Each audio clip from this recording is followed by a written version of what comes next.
Good evening, everyone. I am Rebecca Turner, the County Clerk Recorder and Registrar of Voters. I'm going to be going through a presentation tonight, but before I get started, I thought I should introduce everyone. So I'm going to start on this side of the room, and this is our very nice PATV station who is coming out to help me today. And we've got Sarah Lunsford and Susan. Why can't I think of your last name? Kamish. Very sorry. The infamous Susan. Our county CAO's in the back, Krista Von Latta. And then my favorite person in the whole world, Robin Glanville, my assistant. And of course, our supervisors, Amanda Follendorf, District 4, and Ben Stomper, District 5. It's good to see you all here. It's good to see good engagement. I'm glad the chairs are filled and we had to pull out a couple extras, so thank you. Yes, thank you for coming out tonight. So, on the TVs right now, you'll see this is how our current supervisorial districts are laid out. The purple is District 4, which meets up at District 5 right here. And then we get District 1 and the blue, and the red is District 2. The green is District 3. So we don't have a lot of numbers to talk about yet in this point of the process. The main thing we want to focus on is what you consider your communities of interest. So we're going to talk a lot about communities of interest and how you could submit a map of your community of interest. And we say community of interest, it means this is a community that you don't want split by two supervisorial districts because you don't want your voting power to be impacted.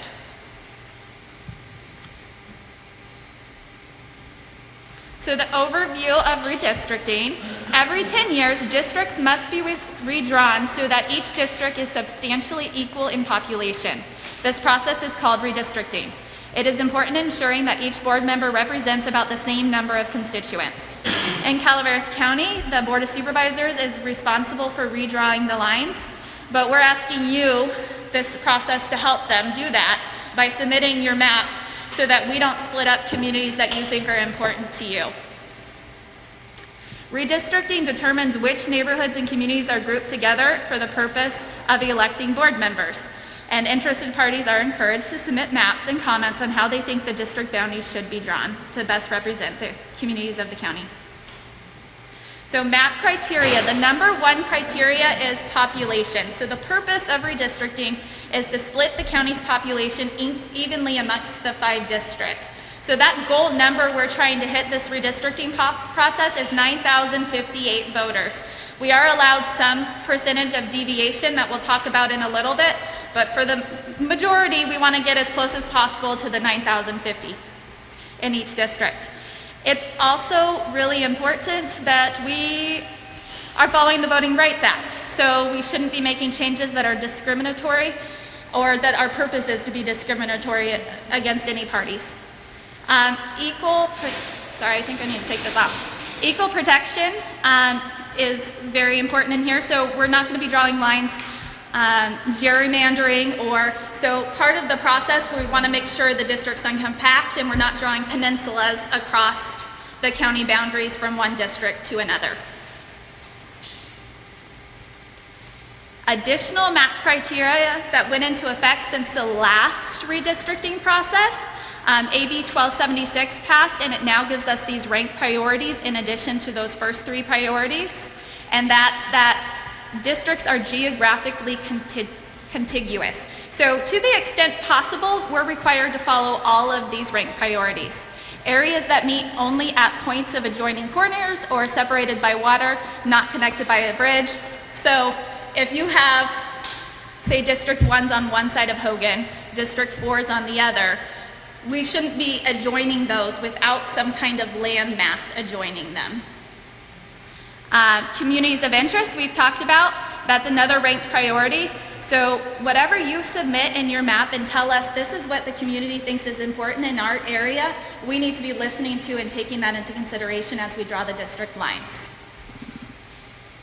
Supervisorial districts should be easily identifiable. So if we draw a district, say District 2 and District 3 have a very clear ridge line between the two of them, it wouldn't be easily identifiable if all of a sudden we took a little piece and of District 2 and added it to District 3 that cut across that ridge line. So we want to make sure that when we're drawing these lines, it's easy for the community to understand what their district is as well.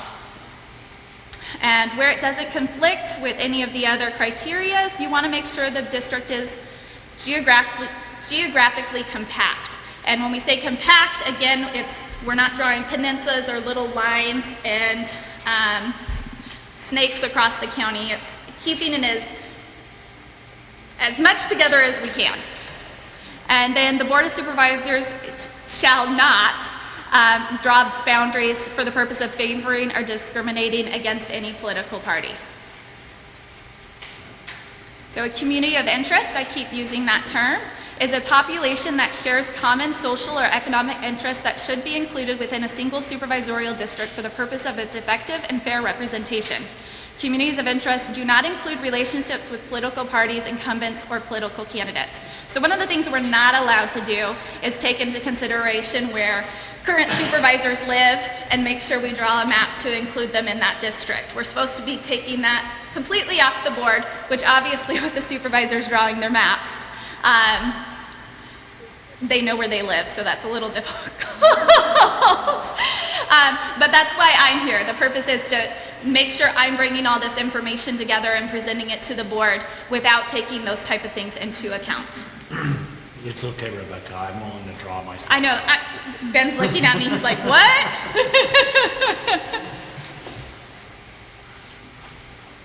So communities of interest are very widespread as what could be considered urban versus rural areas, housing patterns, cultural, religious, language characteristics, communication or transportation networks, redevelopment areas, school districts, congressional state legislative districts, not really a problem for us because typically we are in one state legislative area. However, I want to talk about that a little bit later as well. Income levels, educational backgrounds, age demographics, policy issues, social interests, community centers, a dog park that you all have the same common interest in, regular recreational parks, media markets. So when I say a community of interest, it's really widespread, and it's whatever you and your community feel you have shared interest in, and that is what you would put on your community of interest comments. So we have a community mapper on our website. It's available now to submit maps. It allows the public to submit their community of interest, explain why it should not be split between two supervisorial districts, and make comments on maps submitted by others. So we also have it here today. If anybody wanted to submit a map before they left, we have 2 computers set up and you could draw your map and we could help you or walk you through it if you had any questions on how to do that. We also have a YouTube video that walks you through the process, and that's on our website along with the mapping tool.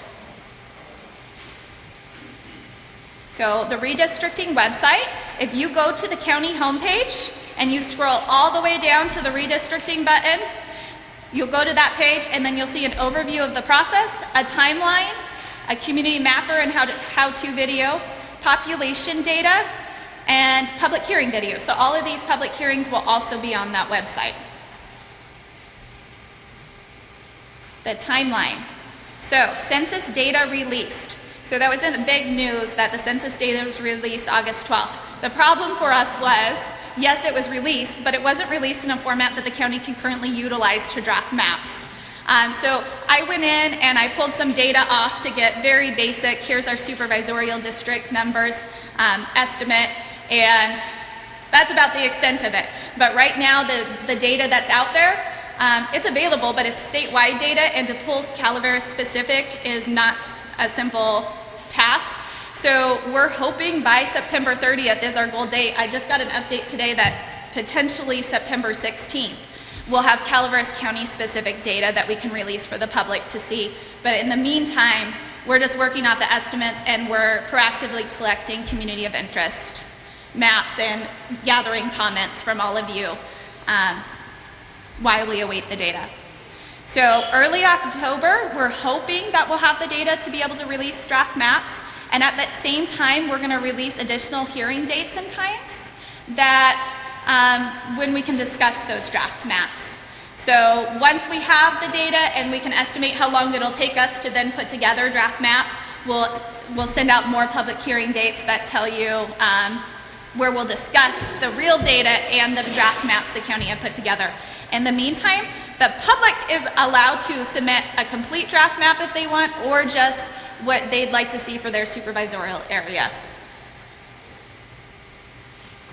So we'll have public hearings coming up, and the kicker in this timeline, the census data is very late. Typically, we would have had it by May of the year we need to work with it in. We still have the June primary, and it's not moving dates. The legislators have been very clear they absolutely will not move election dates. So what we're looking at is just a very short time frame to get everything done. So we'll have to release the draft maps to the public. Then we're going to have discussions about that, and then the board has to adopt it. And then the other time frame after this happens, and I'm the election official, so it's very important to me, is the elections office then needs to take those district lines and rework all of the voting areas, the precincts that you vote in, to make sure that you get the right information on your ballot. So that's really important to me, because it would be awful to have an election without the right ballot types going out. So we also have to work that somewhere in this time frame before petition lose open December 16th. So the county's got to hustle here. What now? So what can we do right now? You can check out the website. You can watch for updates to this timeline. You can submit a community of interest map. You can provide your email address and we'll send you updates, and you can submit public comments. We passed around a public comment card. You could use that to tell us what your community of interest is. If you don't want to draw a map, you could write it out and say, I live between here and here, and I feel my subdivision more readily, I can't think of the word. There you go. More aligns with Copper than it does Jenny Lind, and I would like this area to be kept in District 4. I just made up that example. I'm not suggesting that I'm going to start drawing the line, moving anything out. But those are the type of comments you could start submitting now, and that we would take into consideration when drawing the lines. The public comment card also, if you didn't want to tell us anything about right now, how you want to digest this information and think about it further, but you want updates from us, if you just provide your name and email address, we'll send you updates every time we release anything. So here's some contact information. If you want to make any comments specific to redistricting, it would be awesome if you could email the redistricting email address. That way I can make sure it's all being compiled in one spot. If you want to talk to someone in specifically, you can message me personally, or you can email any one of your supervisors. The only caveat to that is I'm going to send it all to the redistricting email at some point, because I want it compiled all in one spot so I'm not missing any public comment anywhere. So Calaveras County redistricting. Hey, this isn't my right PowerPoint. We estimated after the census changes, the current supervisorial districts have changed slightly, not significantly. I actually even did a pie chart just to see what it would look like. Like, oh, would it show District 2 has shrunk? It didn't show anything on a pie chart, but what we are looking from this change is the population of District 1 stayed pretty stagnant. District 2 shrunk. District 3, again, stayed mostly stagnant. District 4 grew a bit, and District 5 grew a bit. So District 1 and 3 technically are within the allowable 5% deviation. You'll see their numbers are green. Our goal number is 9,058. Acceptable ranges would be from 8,600 to 9,510. So the district that lost the most population is District 2, and for us to make the adjustments, that district will have to grow geographically. So whenever you lose population, you're typically bigger in size after the redistricting process. Right. And with that, I'm going to open to comments and questions. It's not on my slide, I'll bring it back up. If anyone has any comments or questions, we can go through it. I speak really fast, so I apologize for that. Yes? Quick question. How much does the actual population count in coming up with this figure? You mentioned that 100%. District 2 has to grow, and it looks like District 4 maybe shrink. Is that a driving influence, or is it just a piece of the puzzle when you factor everything else in? Or is that going to be the primary one and there's nothing behind it?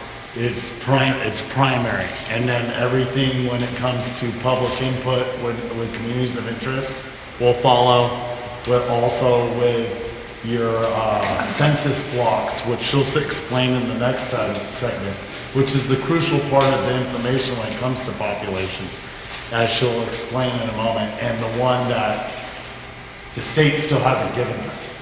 So that's going to be the final step, is introduce, because these census blocks, you look at that map, you see the little gray lines on the map in the districts. Those little gray lines are the outside of census blocks, and those will have an applied population in each census block throughout the county, and that's how we break them up. We can't break those census blocks up, right, Rebecca? Correct. All right. So that's when I said that population's the #1 priority. The way we know our population is based off of those census blocks. So breaking up a census block is breaking up the data we know. And so we don't know if you split it, which side of the population's on either side, because all we're given is, here's your block, there's this many people in it. So there's no way for us to split that up and keep the data sound.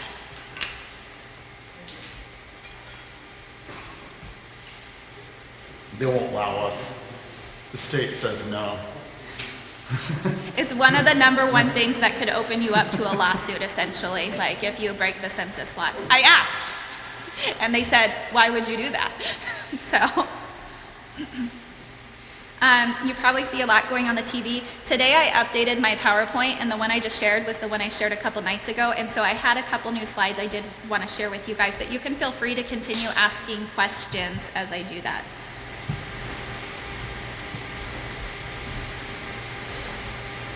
Okay. Question. The population to district, is that pretty set by the state too? You're going to have 9,000 per district? Is that the same for all counties, this county? Do we have more districts, less districts? How's that defined? So she had a graph up a little bit earlier that was on both slides, and it said the actual population data, the census population data, and there's district 1, 2, 3, 4, and 5 on that. And you go down and it says actual population there. And it also gives you percent deviation to your right. And then the acceptable range. The acceptable range with a 5% deviation is, with the total population of Calaveras right now, is anywhere from 8,608 people to 9,510. My district 5 has 15 too many people I have to give up to be within that deviation. It's not going to work out to that 15, but that's just an example. Jack Garamendi in District 2, he's short 1,201 people to get to the 8,608 on the low end. So it's pretty much going to be a domino effect across the county to fill in District 2. Is that a good example? So, we have, after redistricting, we had 45,292 considered in Calaveras County. So we came up with our 9,058 by dividing that number by 5. So every county is trying to get to their equal across. So if another county had 7 supervisors, they would take their total population and divide it by 7. So no, it's not 9,000 everywhere. Is that what you? But I guess going back to the number of districts within our county is 5. That was set by? That's set by the government code in general. Counties that have a different number typically have a separate set of rules, like their charter counties. And so in a charter county, they might have a different number of supervisors. But here, we're not a charter county, so we just have general law, which is 5 supervisors. Yeah, yes. There's a question in the back. Forgive me for the common sense statements, but no one's going to be able to control population. Right, And you're doing the best you can based on state guidelines, correct? right. Okay, when I first moved here, and I was raised that a community gets the government they deserve, and this is a beautiful area. And when I first moved here, the supervisor, correct me if I'm wrong, because I could have done something wrong, they were in charge of Copperopolis and Valley Springs. Is that- District 5. Okay, that can't happen again? That's, with the way the population is, I'm actually District 5 supervisor now. At the time when they split it, I think it was Russ Thomas in 2010. But Copperopolis and Rancho Calaveras were all part of the same district at that Well, time. that's when I moved here, there was less than 800 people. Right, but Rancho Calaveras, like where I'm at, is the smallest, District 5 is the smallest, because I'm almost to the point with population in Rancho where I could almost be within my 5% margin and just be one district, and that would be Rancho Calaveras. I mean, I'm a little bit low, but it's because they built that many homes in Rancho Calaveras and the population grew. Now it's blowing up down here in Copperopolis a little bit, so we're gonna have to shift everything to get it back shifted over to District 2. And that's where we're gonna have to work the magic, because it's not an easy juggle. Okay, and correct me again if I'm sorry, Rebecca, if I'm taking over. The redrawing of lines is basically because Calaveras County is exploding in a way that we didn't see then, or is that No, what I got? there's a shift. District 2 lost, near 2,000 people almost. So the redistricting, every 10 years, we're required to look at our population again and make sure that there's an even split amongst the districts. So when that census data comes back, they provide it to us, and then they say, now look at your districts and make sure there's equal and you haven't gone outside that 5% deviation that's allowable. So if we were within every district, within the 5%, we wouldn't have to look at redistricting. But when you talked about the, Because we're so rural, because the county has only about 50,000 people in it. I mean, the city I left, the Bay Area had 100,000. So do they take that into consideration, or do they make you draw lines through mountains? So No. a mountain would be a natural barrier, and that would be what a line would follow. So, Okay, I'm good, thank you. okay. do you have a question? Yeah, and somebody owns 5,000 acres on the mountain, so now they're in redistricts. You can't go by population. You just can't. That, You can't do it. we are. You can't do it. Okay. So I missed the question. Where the physical resident is, and I understand the frustration was among the larger property owners about being in two different districts, but it goes back to the primary resident of where the house is that you registered. So if I own 5,000 acres and I've got a population of 8, You'll be piled in with someone with the rest of the people someplace else. Can't do you guys mind? The Zoom can't hear, so I need to repeat the questions, but I can't do it. Sorry, no, you're fine. My apologies. So you're asking if you had a population of 8 in your 5,000 acres. Your 5,000 acres is going to be split by multiple census blocks. It just is. And it's going to tell us where those 8 people are within one of those census blocks. And that is where that population is going to be grouped with one of the districts. It's law. It's not even state law, it's federal law. So Yeah. that is what the county has to do. In the back with the black mask? Yeah, you ma'am? I'm wondering if the nature of the population has any impact on it. In other words, we were talking about where we live now, where so many homes have been built that you could actually qualify to be your own district. So if there's a combination or a prevalence of, rural over residential versus residential over rural, does that have any impact on how the district lines are drawn? Yes, and I'll let Rebecca repeat your question and I'll answer with, because that's a community of special interest. Exactly. So the difference between being rural and residential is technically a community of interest, but it's also taken into consideration. Unfortunately, majority of Calaveras County would just be considered rural. So we don't necessarily, we're not going to split off all the cities from all the rural spaces because we don't have enough population to have the ability to do that. So there's going to be some rural with some subdivision, no matter what, because all of Calaveras County is rural.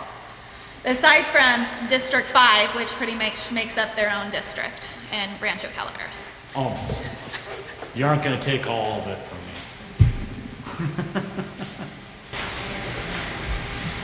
Did that answer your question? It will come into, I'm listening, thinking about it, and I'm going, I don't think so, because what I'm hearing is everything in Calaveras is rural, but everything in Calaveras is not rural. There's, Well, there's different there's rules. development going on everywhere, and I happen to live in a place where my city zip code is one thing, my fire department is something else, my district is something else. So I have a particular interest in, I'm split up between 3 different categories because I'm rural. I can't even vote in the town election because I'm rural. So I'm interested in how the calculations go when it comes to rural and more of a populated area. so Am I making myself? I understand what you're saying, and I'm sorry I can't see you, so I'm kind of turning around trying to, I understand what you're saying, and when we get to statewide redistricting, it definitely plays a part. So I'm not involved in statewide redistricting, but I thought it would be good to go over some of that because that's the other impact to the county. We've always been in like one assembly district and one senate district, but every time we go through a redistricting process, we are at risk of being split into multiple assembly or senate districts, and that would shift our voting power a lot if something like that was to occur. And that's where rural and residential really plays a role, because we want to continue, most likely continue grouped with other rural counties. I guess where I'm not getting myself across on it's not really possible in Calaveras County is because we don't have enough population in a urban city center to draw its own district and keep those in the rural areas out of it. So we wouldn't be able to do that without drawing islands. If I didn't, I'd have to take Angels Camp and group it with Valley Springs, but that's not possible. It would draw islands. And so we are going to have to continue grouping Angels Camp with the outer area of Greater Angels, and we'll have to continue grouping Copper Town Square with the rural areas of Copper, because otherwise we'd be drawing islands across the county, and that's against the law. Does that help? Yes. Okay. Sir, in the back, you had a question earlier? What is the census block? Is it a population number or is Yes. it a size? Both. Physical 10 hectares? Both. But they aren't even size. Can you go back to that map? So a census block is both. It's a geographical area and it's a number attached to that geographical area of a population. So on the screen, it might be a little bit difficult to see, but we have District 2 in green and District 1 in the blue. That light blue drawing between those two is a census block. And all the little grays that are harder to see as well are a census block. So they're not clean, tidy little blocks that we just get to play with. They're lines that look like this that we have to group together and then make them as compact as possible into supervisorial districts. Do you group it, or the Fed, when they send out a map so that someone can go and knock on doors and count heads, and That's it. that's the block? That's the Pretty block, much. and then they tell us how much population is within that block. And then we, as the county, group it to create the supervisorial districts. Understood. But going back to what you said about general law and the number of supervisors, so if we shrink more than we grow in population, or we grow more than, or we grow more than we shrink.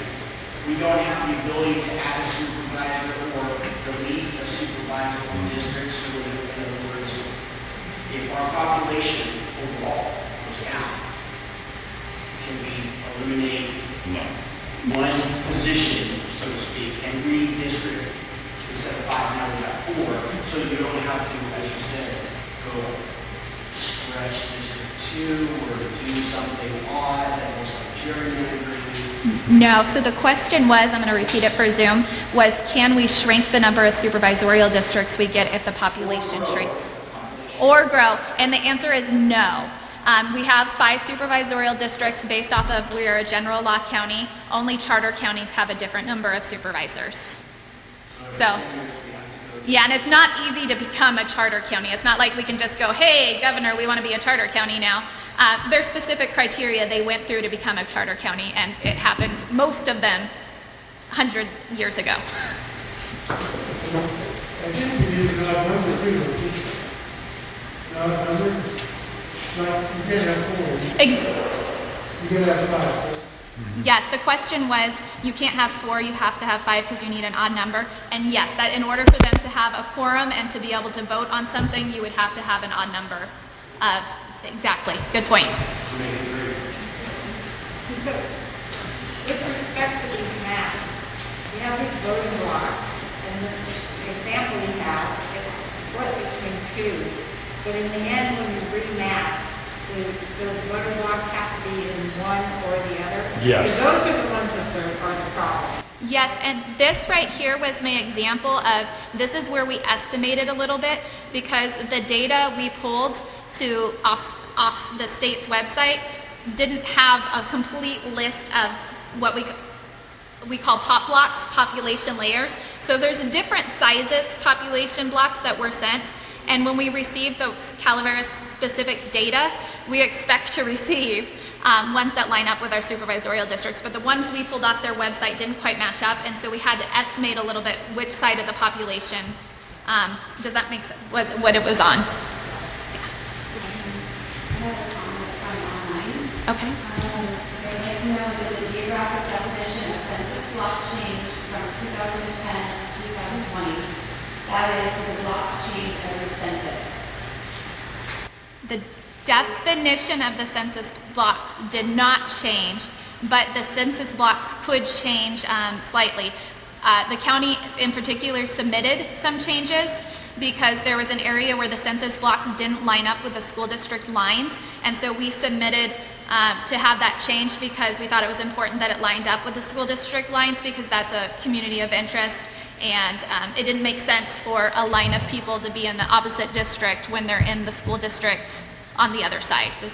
So it's actually between District 3 and 2 that the school district lines didn't match up, and so we had voters on either side of the line that were grouped with District 2, but for all intents and purposes really should have been in District 3, but because of the census blocks, they got put on the other side, and vice versa. So, no, the definition didn't change, but the census blocks themselves could change their geographical size.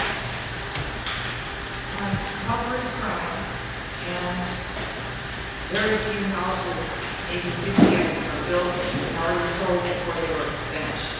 So now with that knowledge that Copper's growing and it's a desirable place to live, with everything that Copper Valley is doing, and that they have planned in their offices, do you take that into account, or you can only count X of the year? We could not. So what's being asked is, are we taking into account the growth in certain areas? And although the county is aware of the growth, we cannot take it into consideration because we have to follow the population that was taken April of 2020, even though if it was taken April of 2021, it might be significantly different. We are required to follow those numbers.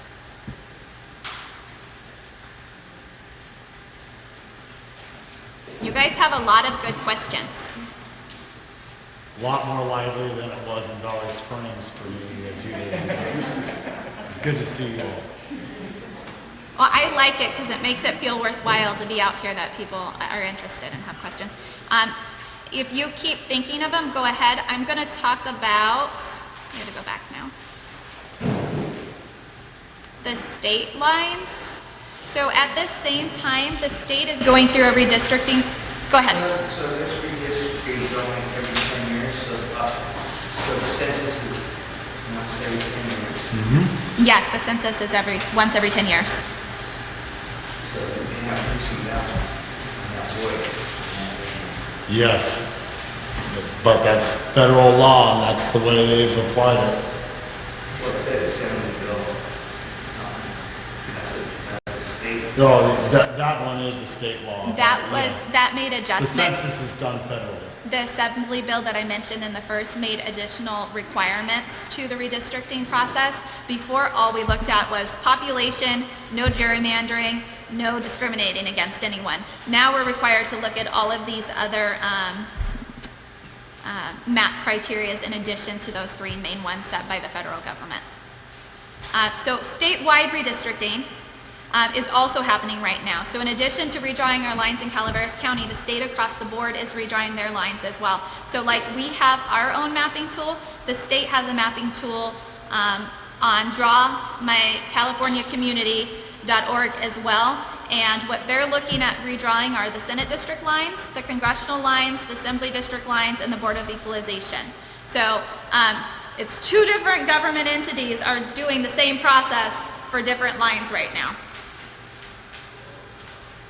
So right here is a picture of what the California's 8th Senate district looks like. That's where Calaveras County is. And I marked a star to show the location of Calaveras County in that district. So it goes all the way down to essentially Inyo County. Assembly district, this is where we are here, and thank you. It is, again, it primarily takes up all the rural counties on the eastern border of the Mother Lode area. And then your congressional district. What large cities are encompassed in that? So it's primarily, So if you're like Franklin, Madera, Bakersfield, Fresno, and you have a huge following, you can pretty much. so it goes. Take away election.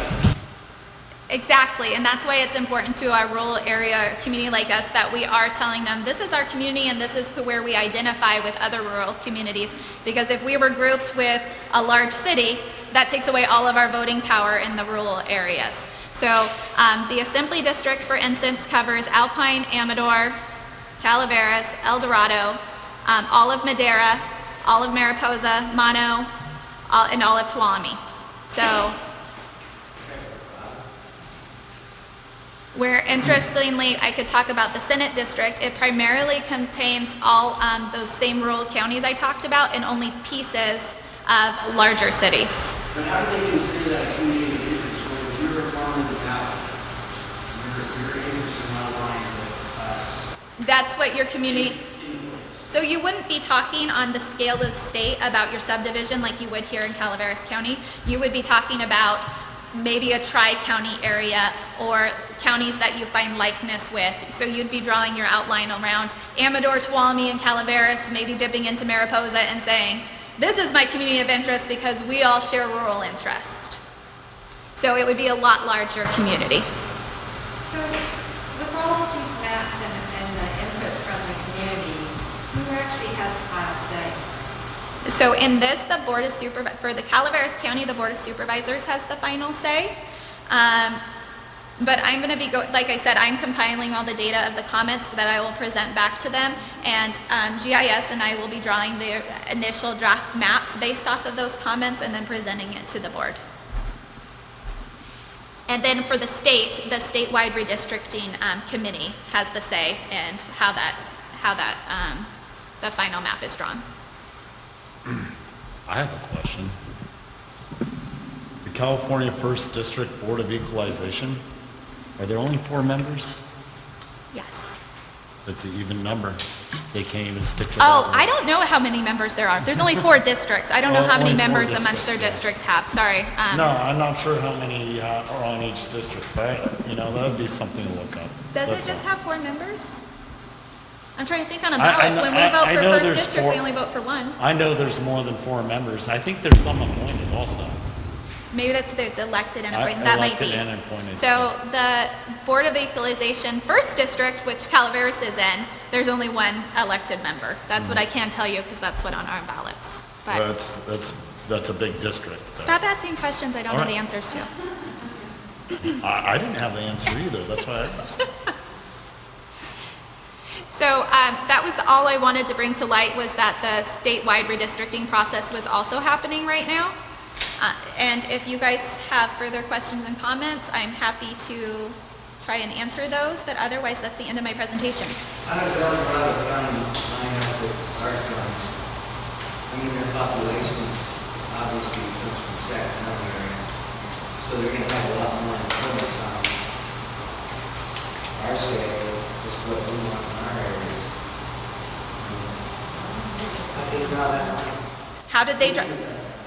The state drew that line, and at that point, I'm not sure in 2010 who was drawing the lines. They have a committee that does it now, but I'm not sure who did it in 2010. So, I mean, I think part of what it is, some of those, it's just parts, and El Dorado has very rural sections of it as well. And so I'm assuming they grouped us versus that, but I don't know if South Lake Tahoe portion of El Dorado got grouped in it as well. I'm not positive. Yeah, yeah, so, Oh, and then it goes down to Bakersfield if we're including the assembly district, and it's the same thing. It's just hitting that total population without some of those population centers in certain districts is impossible with rural areas. If you go up to the northern section where there's like areas all the way up, even rural through El Dorado County, we don't even compare it to what LA is in itself. You know, and LA gets cut up with different assembly districts. You look down there, they're cut up into a whole bunch of pieces. So to get to those population statistics with the amount of congressional people, I agree with you that they don't necessarily aren't like-minded people or like us in area in certain parts of El Dorado County. It's just we need the part of that population to get up to what that 5% deviation is when it comes to the division of how many congressional or assembly people are in the state. There's no way around it. I see your point though, and that's why I wanted to bring up that the state redistricting was happening as well. Yeah. That's the demographic. So you should submit a map because that helps them draw those lines. Put in your comment with the state and let them know, please. Because my 5,000 acres compared to close to J1, we don't have the same viewpoint. You know, other people live in the Bay Area. Yeah. I have the same viewpoint as my neighbor, but, you know, that's a fact of life in any area. But we have the rules given to us as presented, and that's what we have to work with. Until you run for president and change it. Question No. right here.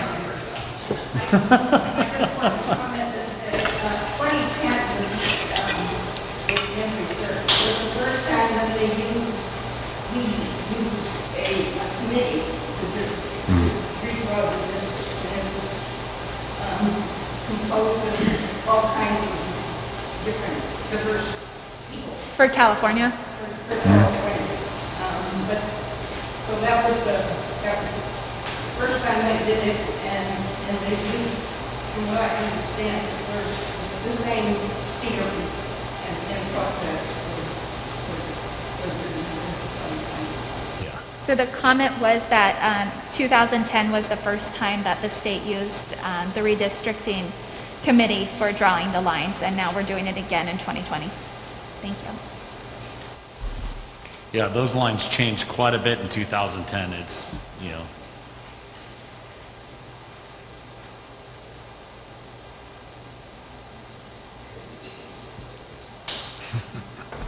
So if you have any comments that you want to submit, Robin over here has a box to collect your comments if you wrote them down.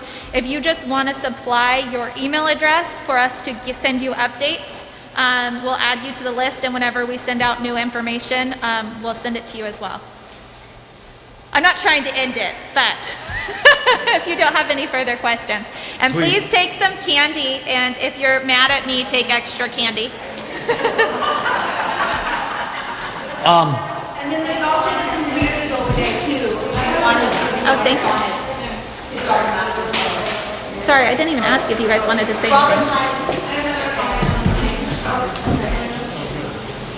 I forgot about the moon house.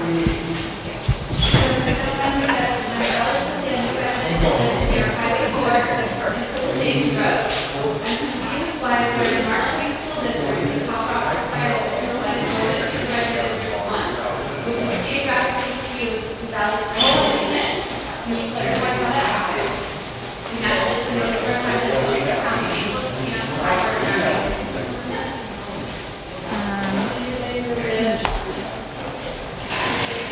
I'll look at the chat and see if I can provide a response.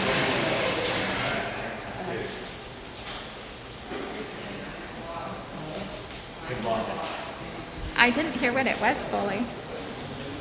Well, thank you everyone for coming here tonight. We appreciate it. Thank you.